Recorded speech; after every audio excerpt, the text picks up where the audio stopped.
L'histoire de Josué, le grand chef hébreu qui a conquis la terre promise, est l'un des récits les plus marquants de la Bible. Cependant, que diriez-vous si je vous révélais que cette histoire trouve ses origines dans une civilisation bien plus ancienne, la Sumer?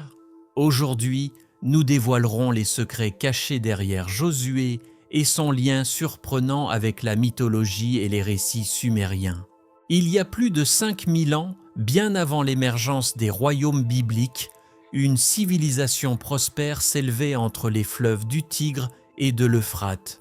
Cette terre, appelée Sumer, était le berceau des premières grandes cités, d'une culture avancée et d'une mythologie qui influencerait profondément les civilisations futures. Dans les rues animées d'Uruk et de Ur, des marchands troquent des étoffes et des céréales, tandis que les prêtres scrutent les astres, cherchant à comprendre la volonté des dieux. Chaque ziggourate s'élève comme une montagne artificielle, un pont sacré entre les hommes et les divinités. Au sommet, les offrandes brûlent sous les regards d'Enlil, Anu et Inanna. Les Sumériens ne voyaient pas leurs dieux comme de simples entités abstraites. Pour eux, ces divinités étaient des acteurs puissants de leur destin, façonnant les guerres, les récoltes et la destinée des rois. Et parmi ces dieux, certains se distinguaient par leur rôle de guerriers et de conquérants. L'un d'eux, Ninurta, était un héros divin, une figure de guerre et de pouvoir. Armé d'une masse redoutable, il parcourait les terres, renversant les murs des cités ennemies, protégeant son peuple et imposant l'ordre voulu par les dieux. Il était un libérateur, un conquérant, un modèle de loyauté et de force. Ces récits, transmis de génération en génération, ne sont pas restés enfermés dans les tablettes d'argile sumériennes. Ils ont traversé les siècles, influençant d'autres civilisations, des Akkadiens aux Babyloniens et même les Hébreux qui, bien plus tard, rédigeront leurs propres textes sacrés. Mais comment ces histoires ont-elles voyagé? Imagine un scribe hébreu, vivant des siècles après la chute de Sumer. Il entend ces récits, il connaît ces mythes anciens.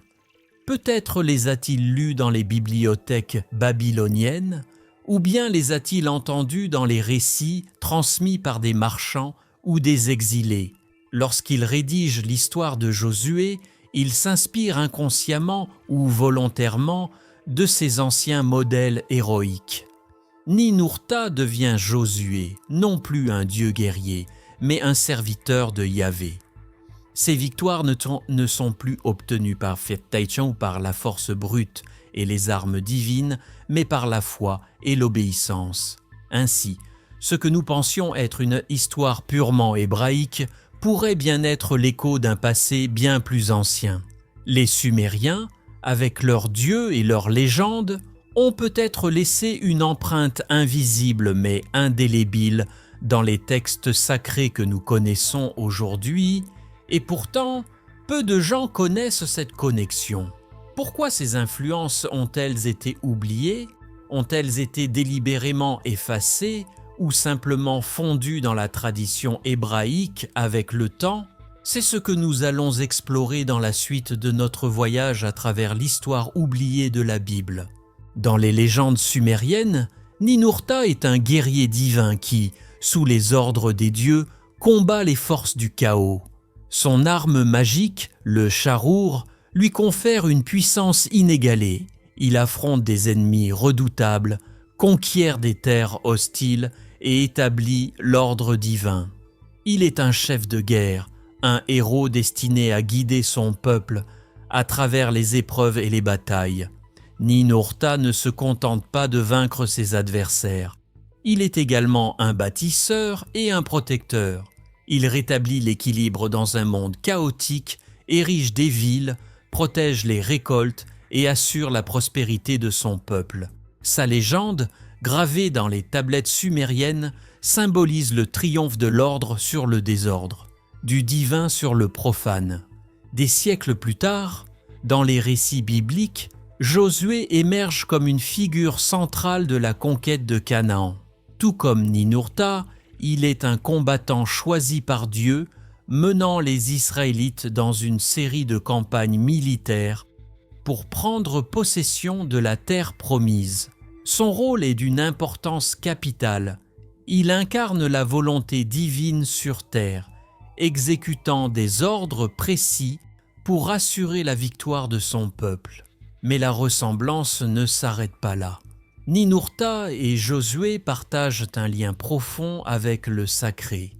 L'un reçoit ses ordres des grands dieux sumériens, l'autre de Yahvé lui-même. Les murs de Jéricho, qui s'effondrent au son des trompettes, rappellent les exploits surnaturels attribués à Ninurta lorsqu'il démolit les fortifications ennemies. Ces similitudes troublantes suggèrent un héritage narratif, une transmission d'éléments mythologiques qui ont été réinterprétés et adaptés au fil du temps. Il est également frappant de noter que, tout comme Ninurta, Josué ne se contente pas de conquérir des terres, il les organise, les divise entre les tribus d'Israël et instaure une nouvelle ère. Le rôle de Josué ne se limite donc pas à celui d'un simple chef de guerre, mais s'inscrit dans une mission plus vaste, similaire à celle de Ninurta, fonder un ordre sacré et garantir l'établissement d'une nation sous l'égide d'une puissance divine. Comment ces transformations se sont-elles produites? La réponse réside dans les contacts culturels entre les peuples.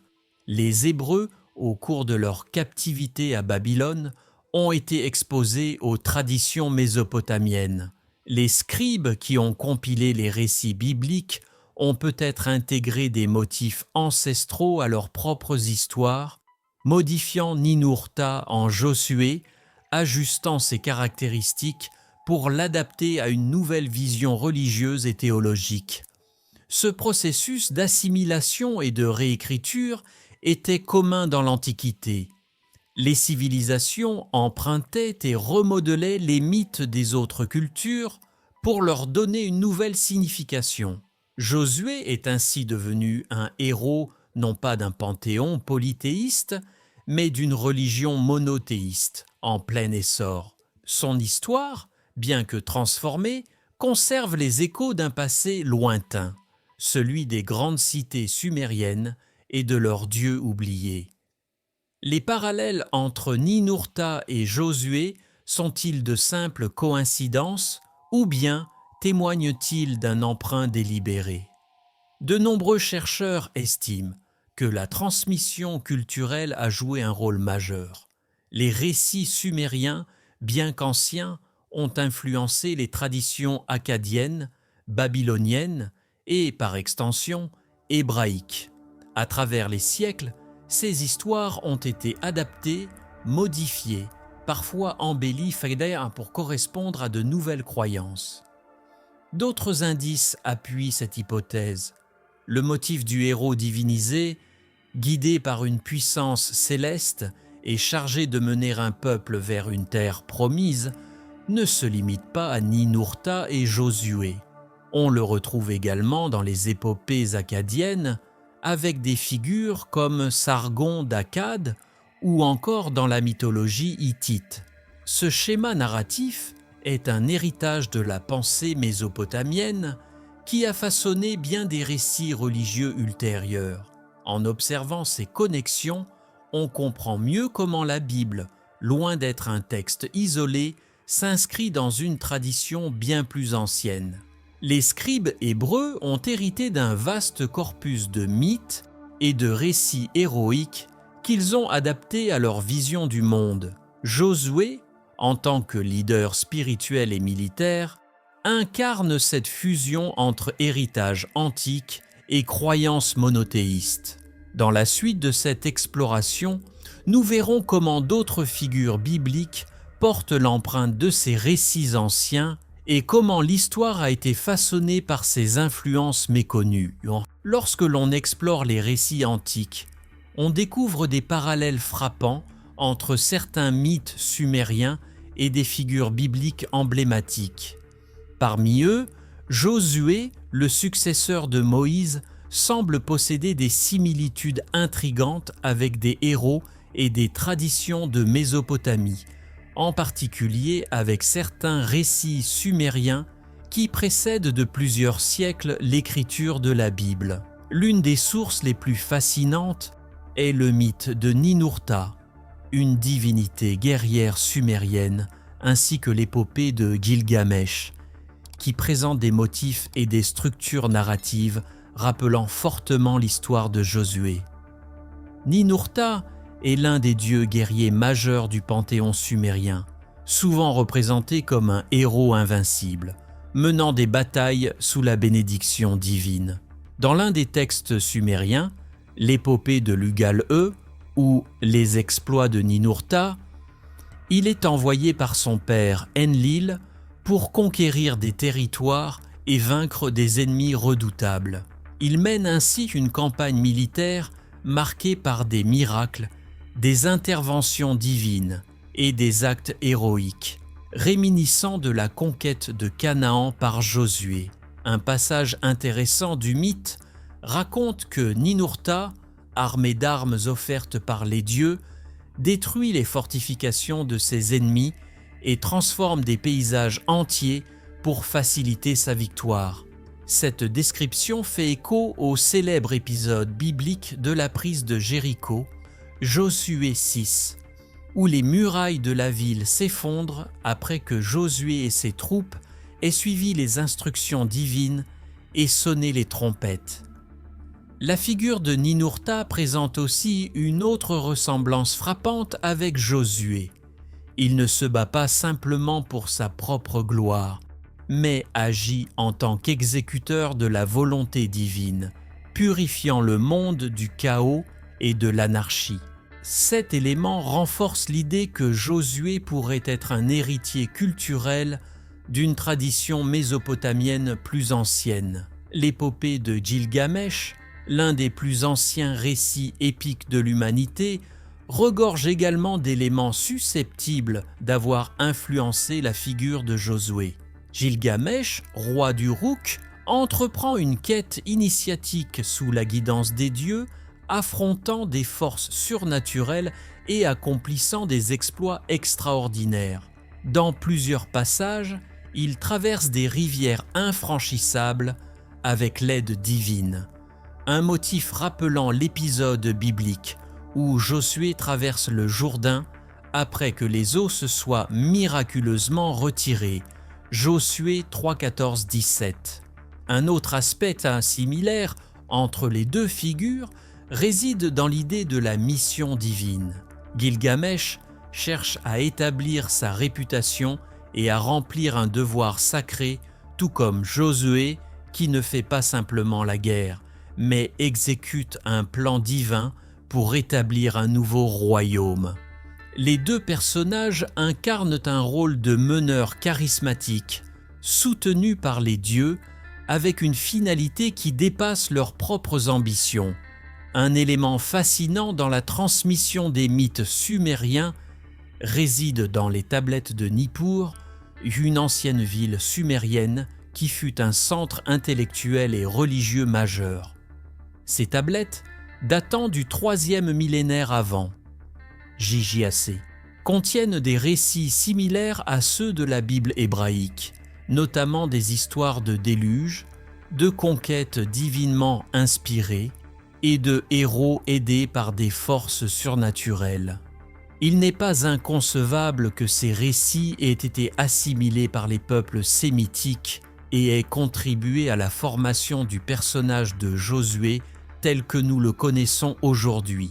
L'influence sumérienne dans les écrits bibliques est d'autant plus plausible que les Hébreux ont été en contact direct avec la culture mésopotamienne, notamment lors de l'exil à Babylone. Ce contexte historique a permis une transmission et une adaptation des mythes aux besoins religieux et identitaires des rédacteurs bibliques.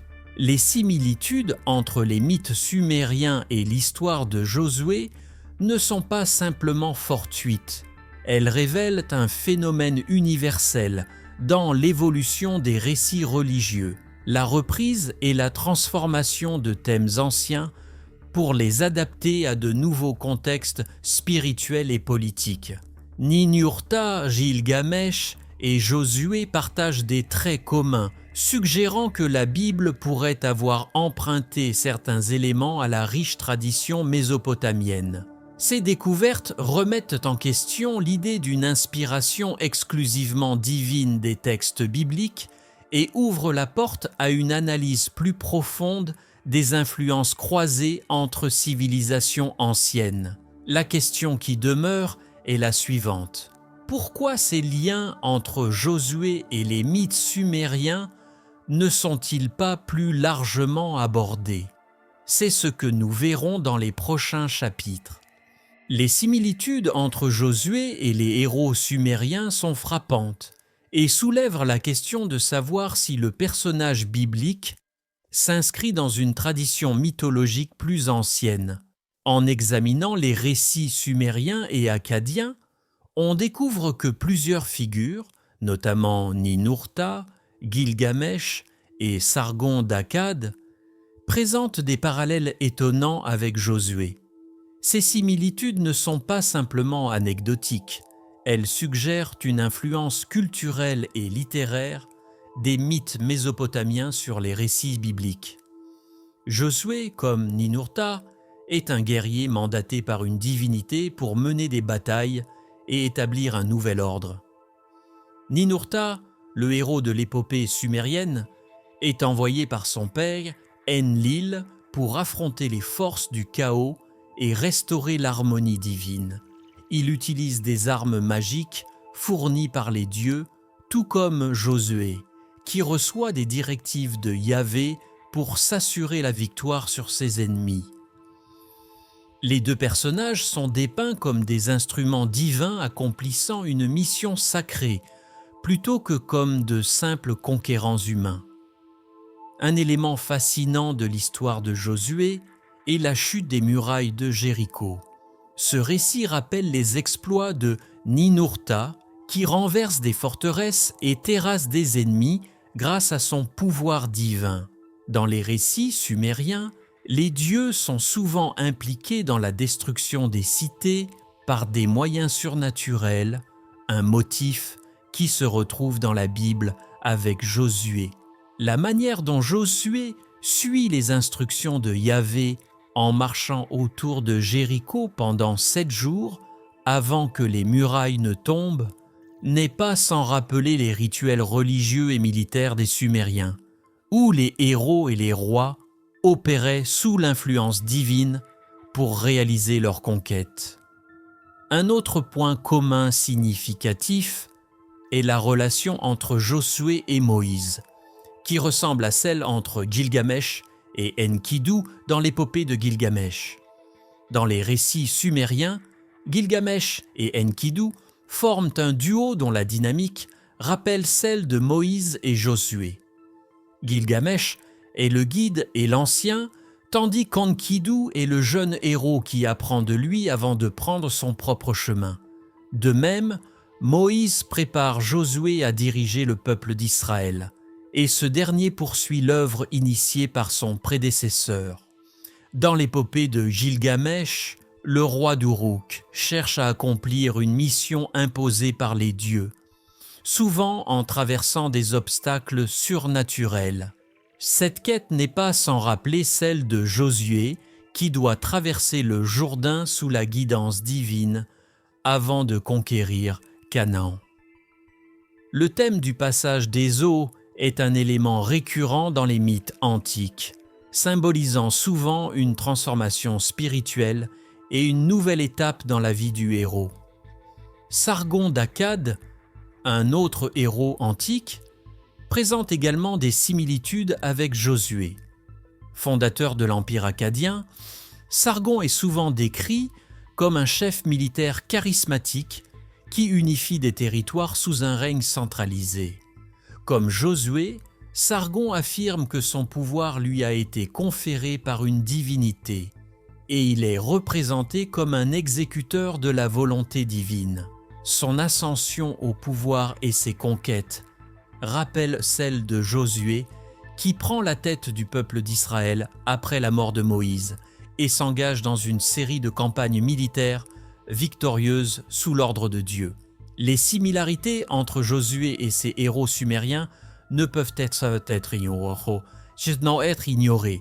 Elles suggèrent que les auteurs bibliques ont puisé dans des traditions plus anciennes pour façonner leurs propres héros, adaptant les motifs mythologiques à leur contexte religieux et historique. La Bible n'est pas un texte isolé, elle est le produit d'un environnement culturel où les influences sumériennes, akkadiennes et cananéennes se sont croisées et entremêlées. Ces éléments ouvrent une perspective nouvelle sur la figure de Josué et remettent en question la notion d'une inspiration exclusivement divine des textes bibliques. Si Josué partage tant de caractéristiques avec des héros mésopotamiens, cela signifie que son histoire pourrait être le résultat d'une transmission culturelle et littéraire à travers les siècles. Pourquoi ces parallèles ne sont-ils pas plus largement discutés dans les cercles académiques et religieux? C'est ce que nous explorerons dans la prochaine partie. La question de savoir pourquoi ces similitudes entre Josué et les héros sumériens sont si peu connues est essentielle. Si les chercheurs académiques ont depuis longtemps identifié des parallèles entre les mythes de Mésopotamie et la Bible, ces informations peinent à atteindre le grand public. Plusieurs facteurs expliquent cette situation, notamment les dynamiques religieuses, politiques et historiques, qui ont façonné la manière dont nous comprenons aujourd'hui les textes anciens. L'un des premiers obstacles est d'ordre religieux. La Bible, en tant que texte sacré, est souvent perçue comme une révélation divine unique, indépendante de toute influence extérieure. Admettre que des éléments du récit biblique de Josué pourraient être inspirés de mythes sumériens reviendrait à remettre en question l'originalité de la Bible. Les institutions religieuses ont donc historiquement eu tendance à minimiser ces similitudes ou à les ignorer. Un autre facteur est la manière dont l'histoire a été écrite et transmise. Pendant des siècles, l'Occident chrétien a privilégié une lecture biblique du passé et a souvent marginalisé les cultures anciennes comme celle de la Mésopotamie. Ce n'est qu'à partir du XIXe siècle, avec la redécouverte des tablettes sumériennes et akkadiens, que les chercheurs ont commencé à reconnaître les liens entre ces civilisations et la Bible. Toutefois, ces recherches restent souvent confinées aux cercles académiques et ne sont pas intégrées au discours religieux traditionnel. Un troisième élément est la difficulté d'accès aux sources anciennes. Les textes sumériens sont écrits en cunéiforme, une écriture complexe qui n'a été déchiffrée que récemment. Même aujourd'hui, peu de chercheurs sont capables de lire ces textes dans leur langue originale, ce qui signifie que la plupart des informations que nous avons dépendent de traduction et d'interprétation. Enfin, il existe aussi une volonté consciente ou inconsciente de préserver certains récits nationaux et religieux. L'idée que les Hébreux auraient pu s'inspirer des Sumériens remet en question les fondements de nombreuses traditions religieuses et identitaires. Cette résistance au changement n'est pas propre à la Bible. Elle est observée dans de nombreuses cultures, où les mythes fondateurs sont préservés, même lorsque des preuves historiques suggèrent une origine différente. En conclusion, l'histoire de Josué semble bien plus complexe qu'un simple récit biblique de conquête. Les parallèles avec Ninurta, Gilgamesh et Sargon d'Akkad suggèrent que la Bible a intégré et réinterprété des éléments issus des civilisations mésopotamiennes. Ce phénomène n'est pas surprenant. les civilisations s'influencent mutuellement, et les récits religieux sont souvent le reflet de traditions plus anciennes adaptées à de nouveaux contextes culturels et spirituels. L'existence de ces liens ne diminue en rien la valeur des textes bibliques, mais elle ouvre la porte à une lecture plus riche et nuancée de leur origine. Comprendre ces influences nous permet d'appréhender l'histoire de l'humanité sous un angle plus global et d'accepter que nos croyances actuelles sont le fruit d'un long processus d'évolution culturelle. Si ces informations vous intéressent et que vous souhaitez en savoir plus sur les influences mésopotamiennes dans la Bible, n'hésitez pas à vous abonner à cette chaîne et à partager cette vidéo. Ensemble, explorons l'histoire cachée de nos textes sacrés et révélons les mystères du passé qui ont façonné notre monde d'aujourd'hui.